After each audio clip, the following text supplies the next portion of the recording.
Bienvenue à tous pour une nouvelle plongée. On plonge aujourd'hui dans un sujet qui fait couler beaucoup d'encre et fascine autant qu'il inquiète. Ah bah oui, Palantir. Vous connaissez sans doute cette entreprise pour son côté un peu mystérieux. absolument. Ses technologies de bout de pointe et son PDG, Alex Karp, un personnage vraiment charismatique. Ah oui, Alex Karp, un personnage hors du commun, Sarah. Il vient d'ailleurs de faire parler de lui avec une session Ask Me Anything, qui a provoqué pas mal de remous dans le monde de la finance. Exactement. Et c'est justement cette session qui nous intéresse aujourd'hui. On va décortiquer les moments forts de cet échange avec les investisseurs Oui. pour comprendre la vision d'Alex Karp, pour Palantir. Une vision qui pourrait bien façonner le monde de demain. Ce qui frappe d'emblée chez Karp, c'est son approche non conformiste. Il a une confiance inébranlable dans les petits investisseurs, ce qu'on appelle les retail investors, Oui. une position qui contraste fortement avec l'approche traditionnelle de Wall Street, obsédée par les grands fonds d'investissement. C'est vrai, on a l'impression qu'il cherche à démocratiser l'accès à Palantir, à créer une communauté d'investisseurs qui partagent sa vision à long terme. Et cette approche se retrouve aussi dans sa méthode de recrutement, pour le moins originale. Ah oui, son fameux processus d'embauche en 3 minutes. Imaginez, il s'appuie sur son instinct, cherchant à déceler l'audace intellectuelle et la capacité à penser différemment. Il paraît qu'il a personnellement recruté les 500 premiers employés de Palantir et le succès de l'entreprise semble lui donner raison. Mais est-ce que cette méthode, aussi efficace soit-elle, peut fonctionner à grande échelle? Palantir est en pleine expansion, avec des milliers d'employés aujourd'hui. Est-ce que cette approche intuitive peut survivre à une telle croissance? N'y a-t-il pas un risque de perdre en rigueur et en objectivité? C'est une question pertinente. Oui. Si on regarde l'histoire d'autres entreprises qui ont connu une croissance fulgurante, Oui. on constate que certaines ont réussi à maintenir une culture forte, tandis que d'autres ont sombré dans le chaos et la bureaucratie. Le défi pour Palantir est de trouver un équilibre entre l'esprit pionnier des débuts et les exigences d'une structure plus complexe. Et cet esprit pionnier, on le retrouve aussi dans la propension de Palantir à prendre des risques, à être en avance sur son temps. Je pense notamment à leur décision de s'installer à Denver, loin de la Silicon Valley, Oui, ou encore à leur adoption du Founder Mode, cette culture d'entreprise si particulière. oui, le fin de mode. Pour l'expliquer simplement, imaginez une entreprise où chaque employé se sent comme un fondateur responsable du succès de l'entreprise. D'accord.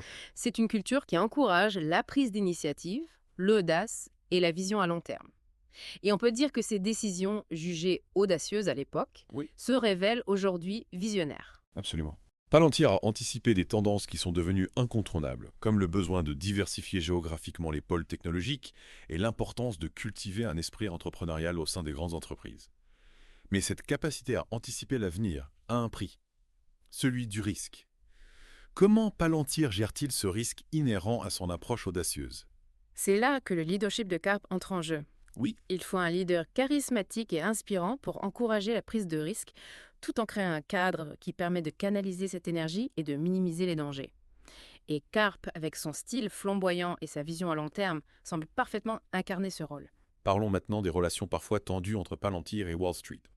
Lors de sa session Ask Me Anything, Karp n'a pas hésité à critiquer ouvertement les analystes financiers, leur reprochant un manque de compréhension du modèle économique de Palantir. C'est vrai, Carp leur reproche de se focaliser sur des indicateurs à court terme comme le cours de l'action, au lieu de saisir la vision à long terme de l'entreprise.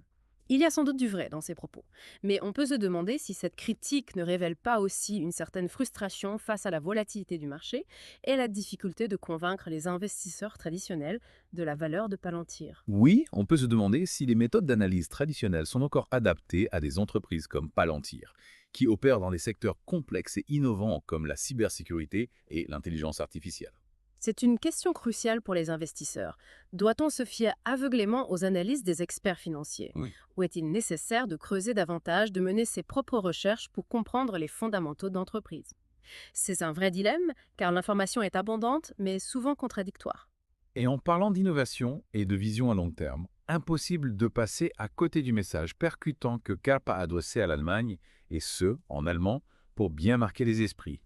Il a pointé du doigt la dépendance énergétique du pays, Les défis liés à l'immigration et l'importance cruciale de l'intelligence artificielle dans le contexte géopolitique actuel. Ce message, prononcé avec force et conviction, a provoqué un véritable débat en Allemagne.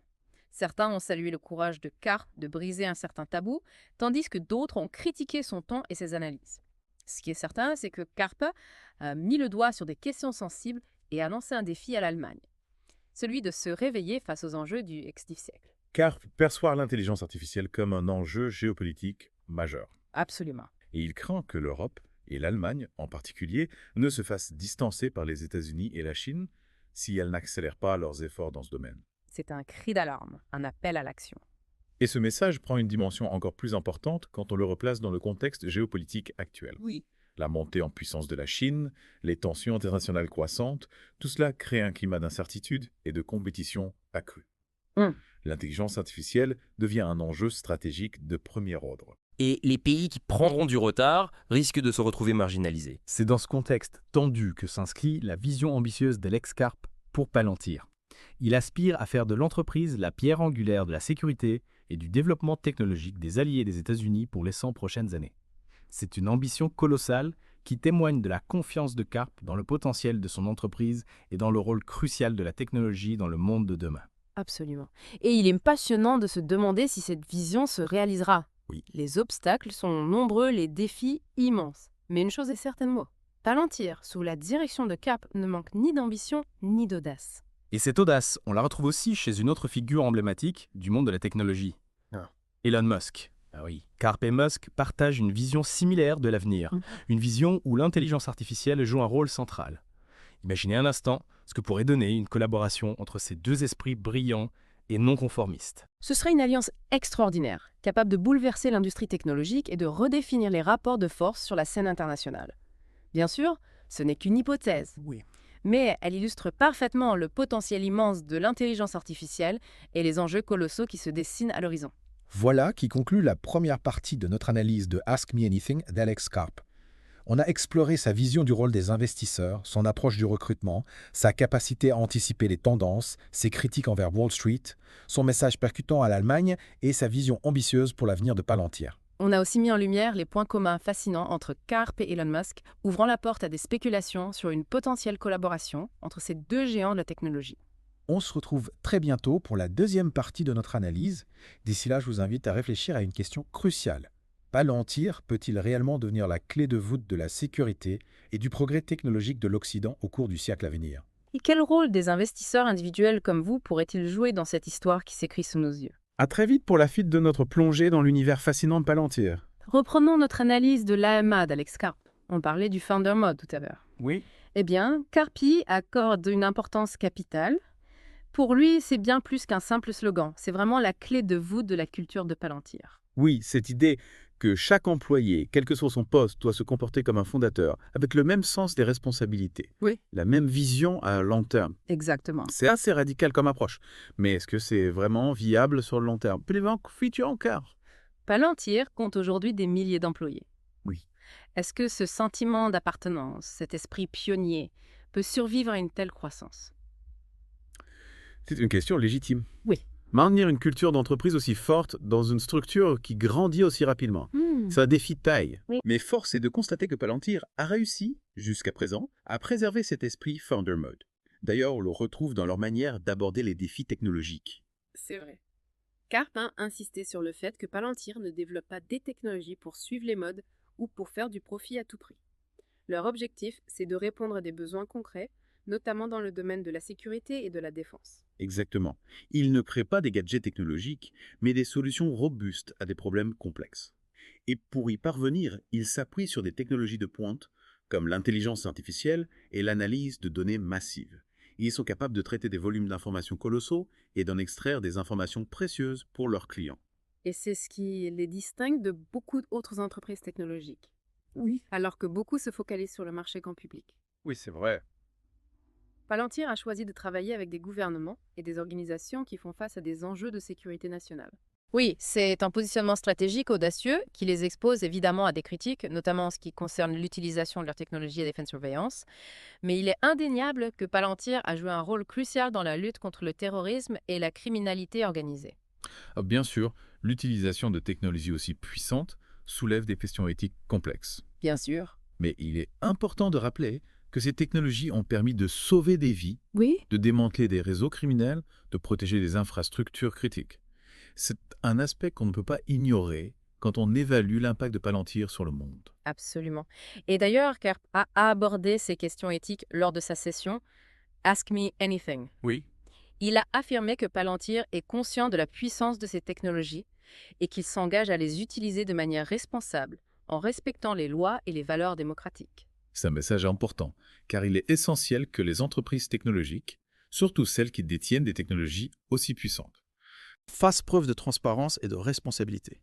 Oui, la confiance du public est essentielle. Oui. Et pour gagner cette confiance, il faut non seulement développer des technologies performantes, mais aussi s'assurer qu'elles sont utilisées à bon escient, dans le respect des droits fondamentaux. Revenons maintenant à l'aspect financier de Palantir. Oui. Karp a exprimé sa frustration face aux fluctuations du cours de l'action, des fluctuations qu'il attribue en partie à la difficulté des analystes Wall Street à comprendre le modèle économique de Palantir. C'est compréhensible. Oui. Palantir est une entreprise unique, avec un modèle économique complexe qui repose sur des contrats à long terme avec des clients gouvernementaux et des entreprises de grande envergure. Ces contrats sont souvent confidentiels, ce qui rend difficile l'analyse des revenus et de la rentabilité de l'entreprise par les analystes traditionnels. Oui, et Karp d'ailleurs critiqué le manque de transparence de Wall Street, qui privilégie les résultats à court terme, au détriment de la vision à long terme. Selon lui, les analystes se focalisent sur les fluctuations du cours de l'action au lieu d'analyser les fondamentaux de l'entreprise, qui sont pourtant solides. C'est un débat récurrent dans le monde de la finance. D'un côté, on a les investisseurs qui veulent voir des résultats immédiats, et de l'autre, on a les entreprises qui ont besoin de temps pour développer des technologies innovantes et construire une stratégie à long terme. C'est un équilibre délicat à trouver. Et c'est cet équilibre que Karp essaye de défendre. Oui, il estime que la valeur de Palantir ne se reflète pas dans le cours de l'action et que l'entreprise est sous-estimée par le marché. C'est une hypothèse que partagent de nombreux investisseurs. Oui. Ils misent sur le potentiel à long terme de Palantir, sur sa capacité à s'imposer comme un leader mondial dans le domaine de l'intelligence artificielle et de l'analyse de données. Mais il faut reconnaître que cet investissement comporte des risques. Oui, des risques liés à la nature sensible des activités de Palantir, à sa dépendance, à un nombre limité de clients. Oui, et bien sûr à la certitude inhérente à tout investissement technologique. Mais si la vision de Karp se réalise, si Palantir devient effectivement la pierre angulaire de la sécurité et du progrès technologique de l'Occident, alors cet investissement pourra s'avérer extrêmement rentable. Absolument. Palantir a le potentiel de révolutionner la manière dont les gouvernements et les entreprises prennent des décisions stratégiques en leur fournissant des outils d'analyse puissants et des informations fiables. Et c'est ce qui rend l'histoire de Palantir si captivante. On est à la croisée des chemins entre le monde de la technologie, celui de la géopolitique et celui de l'éthique. C'est une histoire qui nous interroge sur le rôle de la technologie dans la société, sur les limites de la surveillance et sur la responsabilité des entreprises face aux défis du XXe siècle. Vous savez, on a beaucoup parlé de la vision d'Alex Karp, Oui, de son approche non conformiste. Mais il y a un moment clé de cette session, Ask Me Anything. Qui mérite vraiment qu'on s'y attarde. Ouais, c'est son message à l'Allemagne. Ah oui? Souvenez-vous, il a choisi de s'exprimer en allemand. Oui? Un geste fort qui témoigne de son attachement à ses racines Oui. et de sa volonté de secouer les consciences. Oui, c'était un moment fort de l'échange. Karp n'a pas mâché ses mots. Il a pointé du doigt la dépendance énergétique de l'Allemagne, ses difficultés à gérer l'immigration Oui. et son manque d'ambition dans le domaine de l'intelligence artificielle. Ouais. Un véritable électrochoc pour l'Allemagne et pour l'Europe tout entière.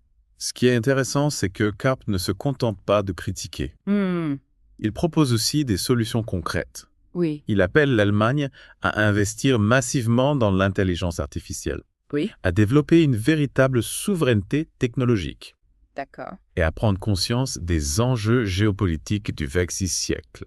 c'est vrai. Il voit l'intelligence artificielle comme un enjeu stratégique majeur, une technologie qui va bouleverser les rapports de force sur la scène internationale. Et il exhorte l'Allemagne à se réveiller, à ne pas se laisser distancer par les États-Unis et la Chine. Ce message a d'ailleurs suscité des réactions très vives en Allemagne, entre ceux qui saluent la franchise de Karp et ceux qui critiquent son ton et ses analyses. Mais une chose est certaine, ce débat a le mérite d'exister et de mettre en lumière les défis colossaux auxquels l'Europe est confrontée. Et ce débat nous ramène à la vision à long terme de Palantir. Oui. Cette ambition de devenir la pierre angulaire de la sécurité et du progrès technologique des alliés des États-Unis. Karp rêve d'un monde où les démocraties occidentales sont fortes, unies et capables de relever les défis du XXe siècle. Oui, c'est une ambition grandiose Oui. qui repose sur la conviction que la technologie peut être une force positive au service de la liberté, de la sécurité et du progrès. Mais cette vision soulève aussi des questions cruciales. Bien sûr. Comment garantir que ces technologies seront utilisées de manière responsable et éthique? Comment éviter les dérives autoritaires et les atteintes aux libertés individuelles? Comment concilier la puissance de l'intelligence artificielle avec les valeurs démocratiques? Ce sont des questions fondamentales auxquelles il est urgent de répondre. Oui. Palantir, comme toutes les entreprises qui développent des technologies aussi puissantes, Oui. a une responsabilité immense. Et c'est à la société tout entière de réfléchir aux implications de ces technologies et d'encadrer leur développement. Et n'oublions pas le parallèle fascinant entre Alex Karp et Elon Musk. Ah oui! On a deux personnalités visionnaires, deux entrepreneurs hors du commun, qui partagent une même fascination pour l'intelligence artificielle et une même ambition de changer le monde. Imaginez un instant ce que pourrait donner une collaboration entre ces deux esprits brillants. Ce serait une alliance extraordinaire, capable de bouleverser l'industrie technologique et de remodeler le paysage géopolitique mondial. Bien sûr, ce n'est qu'une hypothèse. Mais elle illustre le potentiel immense de l'intelligence artificielle et les enjeux colossaux qui se profilent à l'horizon. Voilà qui conclut notre plongée dans l'univers fascinant d'Alex Karp et de Palantir. On a exploré sa vision du monde, ses ambitions pour l'avenir, les défis qu'il doit relever et les questions éthiques que soulèvent ces technologies. J'espère que cette exploration vous a donné matière à réflexion. Palantir est une entreprise qui ne laisse personne indifférent. Elle suscite l'admiration, l'inquiétude et la fascination. N'hésitez pas à approfondir le sujet, à vous forger votre propre opinion et à participer au débat sur le rôle de la technologie dans nos sociétés. L'avenir se construit aujourd'hui. Et il est essentiel que chacun d'entre nous s'y intéresse et s'engage. Merci de nous avoir suivis dans cette passionnante exploration. À bientôt pour de nouvelles plongées au cœur des innovations qui façonnent notre monde.